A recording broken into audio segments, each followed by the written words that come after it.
Hi guys, welcome to Tarot by Lindsay, and let's get right to it. So, I've never done this before, but I pulled these cards out of the deck because I was having downloads last night. Sorry if I'm talking quietly, my kids are sleeping. But the first card I got heavy was the Ace of Swords. Okay, so when you first think of the Ace of Swords, what do you think of? You think of, light bulb moment, clarity, epiphany, truth, right? And of course, all those things were coming through to me, but I got a deeper story here. So, do you remember Arthur pulling the sword from the stone? And whoever pulled the sword from the stone got to be king, right? So, all the older, bigger, stronger men were trying to pull this sword from the stone, but they couldn't do it. When it was Arthur's turn, he pulled it and it was effortless, right? Because it was meant for him. He was chosen for that. He was the chosen one, okay? So there's something in your life that, maybe you're watching everybody else try to do this and they can't. But when you try, it's going to be different. It's not going to be hard. It's going to be effortless for you. Now, this could be a certain person that you want to be with, and you see everybody trying to get with this person, and either they fail or they do get with this person, but it doesn't go well or it doesn't last long. Like if you get this person, it's not going to be that way because you're the chosen one for them, right? If it's a job, maybe everybody's trying to get this job and nobody's getting it, or when people are getting it, like they're not doing a good job at it, they don't hold that position that long before they're terminated, on to the next one, right? When don't be intimidated, that job is not hard. That job just wasn't right for those people. When you get it, it will feel effortless because it is meant for you. It was yours.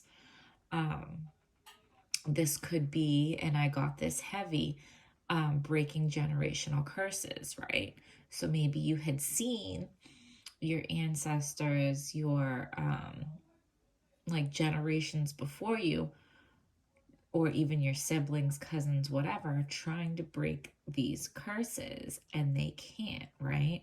Maybe they make some progress towards it, but they're not really busting through, right? And most of them are not even trying because they don't even have the vision to see, to even try to do those things, right?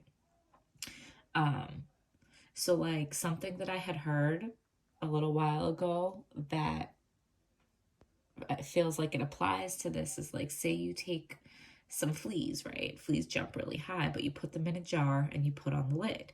They try to jump and like tink, tink, tink, they're like hitting the lid, right? After so many times, the fleas stop trying to jump higher than the lid because they don't want to tink, like hit into the lid, right? And it's pointless, they feel, right? So, they have babies and their babies never see them jumping higher than the lid. So they don't try. They just think, hey, this is as high as we jump. This is what it is, right? So generations pass, and all these generations of fleas in this jar are not even thinking that they could possibly jump higher than what they know to jump. The thing is, the lid has been removed, okay? So there is no barrier holding them down anymore.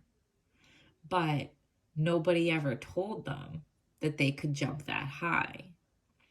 So their bodies can still do it. It might take a little practice because their bodies have never done it, but their bodies can still do it.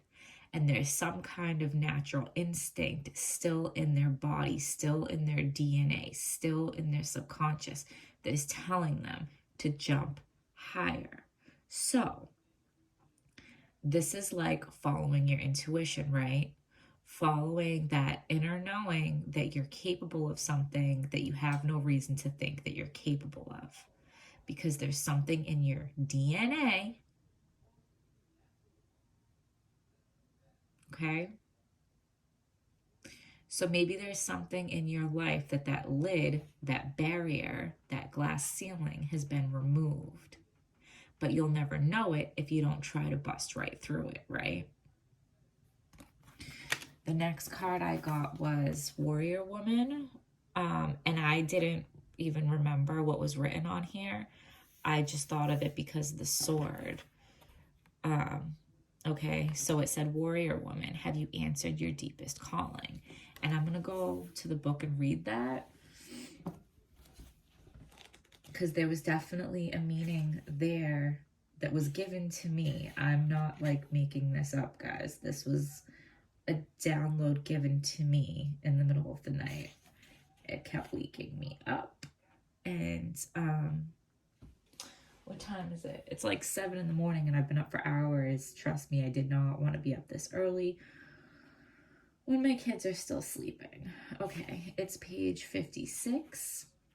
If 56 means anything to you, I'll give you a quick, you can pause it and read through this on your own if you want, but I'm going to read it to you.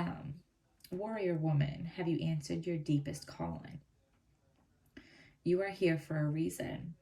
You are being called to bravely pave a path. Have you answered your highest and deepest calling? Living a heart and soul-led life is not all fluffy and smooth sailing. Living a heart and soul-led life requires courage to triumph over fear. So often, our fears are the gatekeepers to our greatest gifts. And the more resistance we have toward answering a call, the more important it is to our soul's growth. Sometimes fear is an indication that we are facing the right way. Joan of Arc was known for her courage and her famous line, "I'm not afraid. I was born to do this." And that just gave me goosebumps, guys. But the thing about courage is that it's not possible without fear. So, if you're feeling afraid, what is needed is courage. And courage comes from living from the heart. Think of your fears as opportunities to expand, rather than things that are holding you hostage. If you look at your fears in this light, then, as uncomfortable as it might feel, it's actually a sign that you're on the right track. Have you answered your deepest calling? So I feel like that completes the message. So we're going to leave it at that, guys. You can hit like, subscribe, comment. You can give me a donation in the description box. And I will see you guys next time.